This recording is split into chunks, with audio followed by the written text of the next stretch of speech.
English News Assistant. Read the native language translation first, and follow the broadcasting to read aloud. Witness the miracle in 3 months. U.S. President Joe Biden has landed in the UK ahead of a NATO summit in Lithuania later this week, which comes after several allies questioned his call to send cluster bombs to Ukraine. The UK and Canada are among those who voiced concern about supplying the bombs, which are widely banned because of the danger they pose to civilians. The U.S. says they are needed because Ukraine's weapon stocks are dwindling. The presidential plane touched down at Stansted Airport on Sunday evening.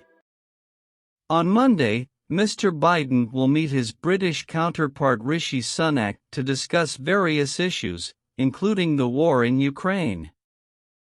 Mr. Sunak has not directly criticized his U.S. counterpart following Friday's cluster bomb announcement, but on Saturday he said that the UK was one of 123 countries signed up to the Convention on Cluster Munitions, an international treaty which bans the production or use of the weapons. Although Mr. Sunak did not explicitly criticize his U.S. counterpart regarding the cluster bomb announcement, he did highlight the UK's commitment to the Convention on Cluster Munitions. This international treaty, which has been signed by 123 countries, prohibits the production and use of such weapons. By emphasizing the UK's adherence to this treaty, other U.S. allies have gone further, however.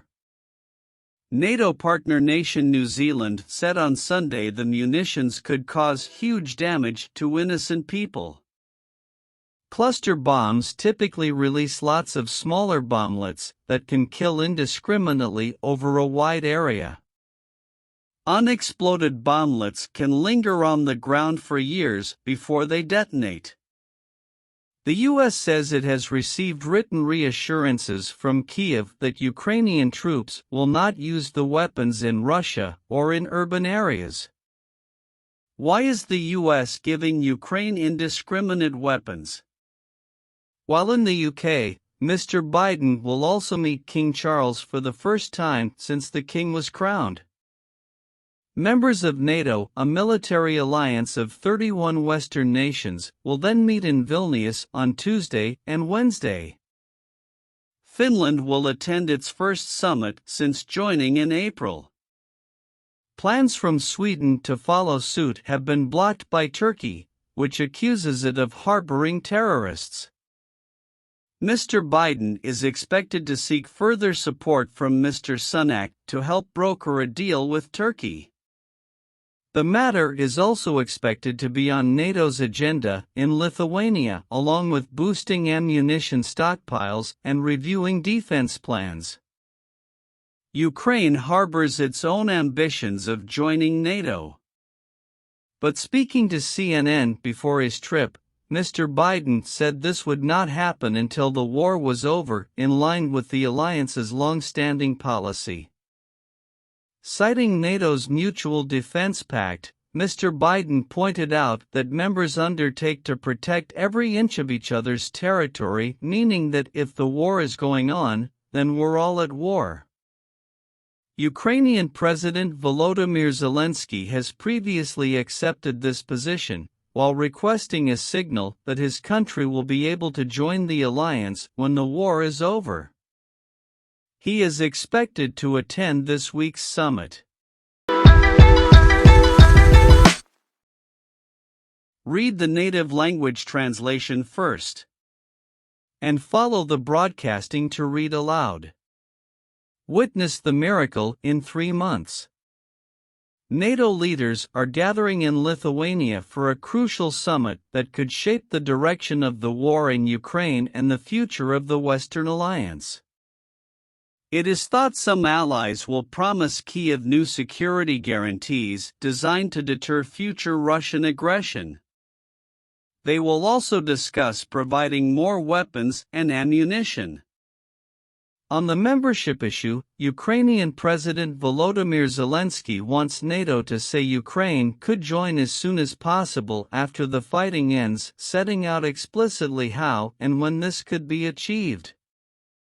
But some NATO nations are reluctant to go too far, fearing the promise of near-automatic membership could give Russia an incentive both to escalate and drag out the war.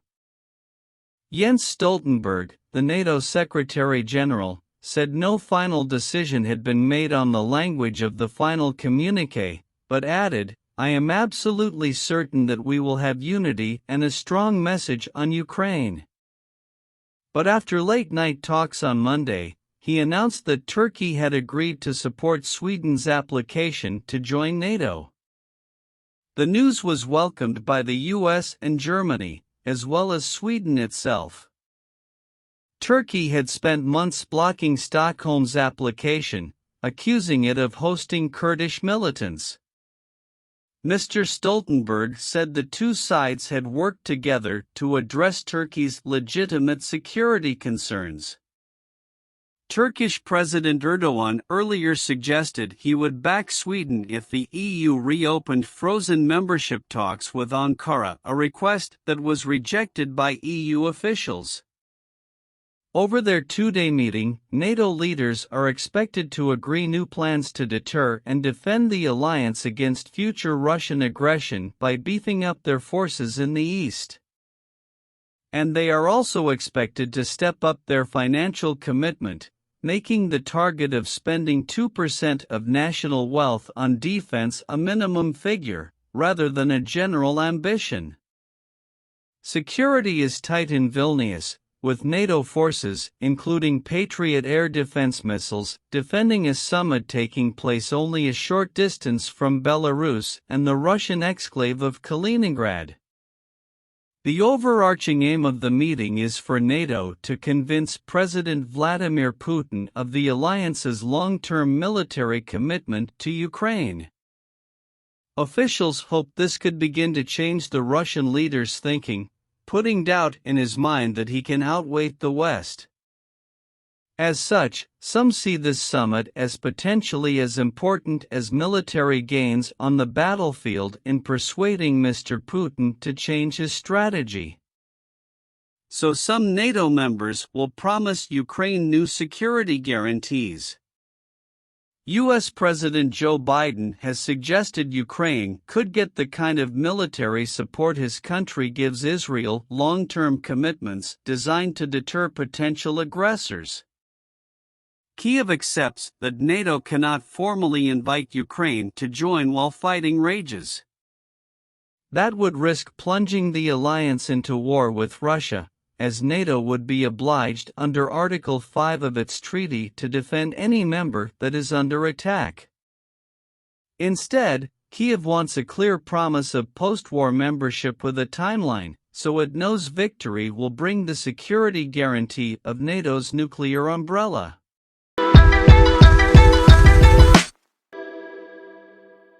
President Biden and G7 nations issued a joint declaration vowing to support Ukraine long into the future on Wednesday, adding that Ukraine is likely to join NATO at some point in the future. Biden made the statement during remarks at a NATO summit in Lithuania on Wednesday, speaking alongside G7 leaders and Ukrainian President Volodymyr Zelensky. The joint declaration makes commitments to support Ukraine against the ongoing Russian invasion, but does not create a path for Ukraine to join NATO before the end of the ongoing conflict.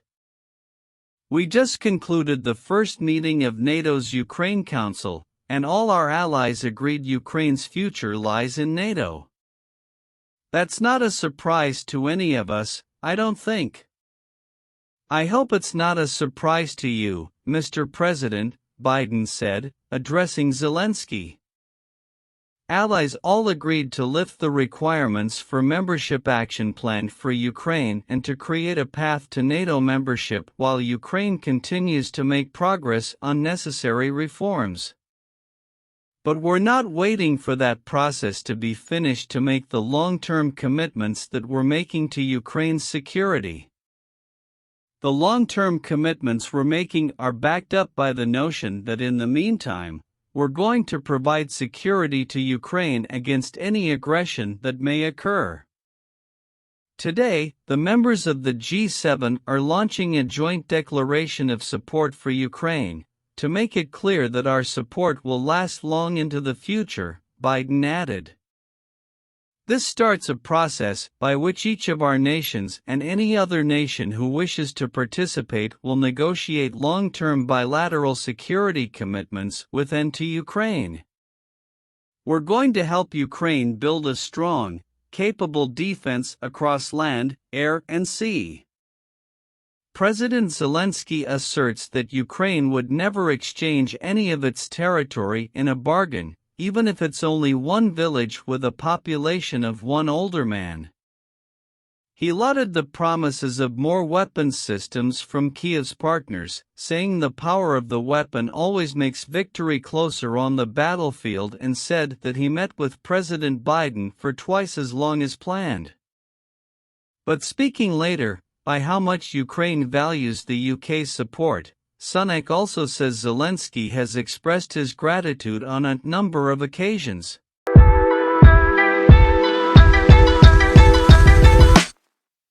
Excessive heat is scorching the southern U.S., with more than 113 million people under heat advisories in the coming days.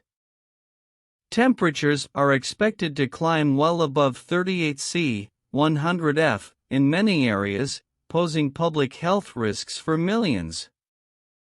Some cities, like Phoenix, Arizona, are bracing for temperatures above 49°C, 120°F, but the longevity of sustained heat is what's breaking records. The National Weather Service told Californians to brace for dangerously hot conditions this weekend, with temperatures in some parts of the state expected to reach a sweltering 47°C, 117°F. It will rival some of the worst heat waves this area has ever seen, according to officials from the California Governor's Office of Emergency Services. The group met on Wednesday to discuss strategies over how the state will protect its residents from the extreme temperatures. The state is home to the country's largest homeless population, more than 150,000. Unable to take refuge inside of air-conditioned homes, they are some of the most at risk. Libraries and other public facilities will be converted into cooling centers for those without access to air conditioning, officials announced, which includes more than just the homeless. As residents look to crank up the air conditioning and cool off, it causes a stress on the state's power grid, which, in the past, has led to days of rolling blackouts. That means no electricity and potentially no escape from the heat. This was more than hot, Martin said. I mean, you'd step outside, and it's like sticking your head in a convection oven. Martin's advice is stay indoors. Arizona has seen temperatures hovering around 100°F, 38°C, for 2 weeks now, and it's expected to get even hotter this weekend. Phoenix just recorded its 13th day in a row of temperatures above 110°F, 43°C.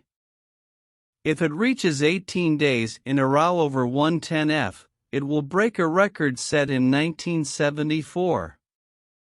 The city is helping locals cope with the heat in multiple ways. This includes cooling shelters for unhoused people and wellness calls made by volunteers to seniors and those living alone. More than 10,000 aluminum water bottles and 100,000 plastic water bottles will also be given out to residents as part of a heat relief program. Officials have been keen to get messaging out there to protect people from heat-related deaths, like asking people to stay vigilant and ensure that their pets or children are not left behind in locked cars. They have also asked people to stock their cars with water and sun protection, as well as carry charged phones and plenty of gas when driving. Most areas in the southwestern U.S. are under some sort of National Weather Service heat warning, whether it is heat advisory or an excessive heat warning.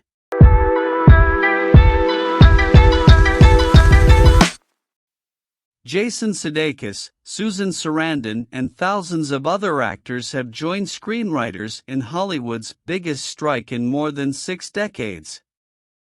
Writers walked off the job in May, frustrated over pay, working conditions, and a lack of protections from advances in artificial intelligence, AI. Major films in production, including the Avatar and Gladiator sequels, may be affected by the shutdown. While the strike lasts, actors cannot appear in films or even promote movies. Brian Cox, the lead actor on HBO's Succession, told the BBC the strike could last until the end of the year. "The whole streaming thing has shifted the paradigm," Brian Cox said. "They are trying to freeze us out and beat us into the ground, because there's a lot of money to be made in streaming and the desire is not to share it with the writers or the performers." Talks for a new contract with studios and streaming giants broke down on Thursday, with the Screen Actors Guild, SAG, accusing the Alliance of Motion Picture and Television Producers, AMPTP, of being unwilling to offer a fair deal. About 160,000 performers stopped work at midnight, joining the 11,500 members of the Writers Guild of America, WGA, who walked out on May 2nd. By noon on Friday, union members and their supporters had gathered outside the offices of major studios and streaming services in Los Angeles, New York, and other cities.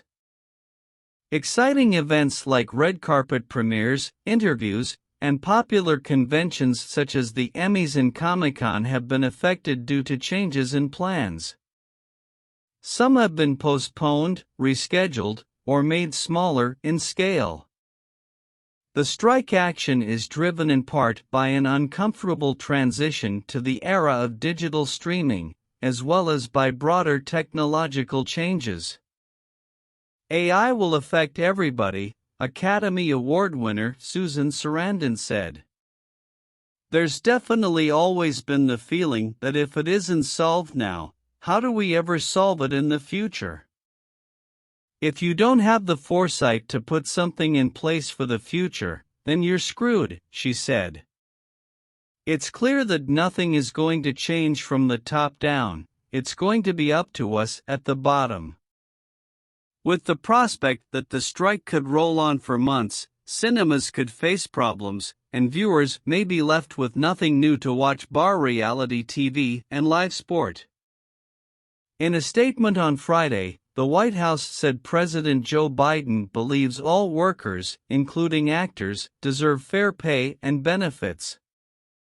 The president supports workers' right to strike and hopes the parties can reach a mutually beneficial agreement, spokeswoman Robin Patterson said.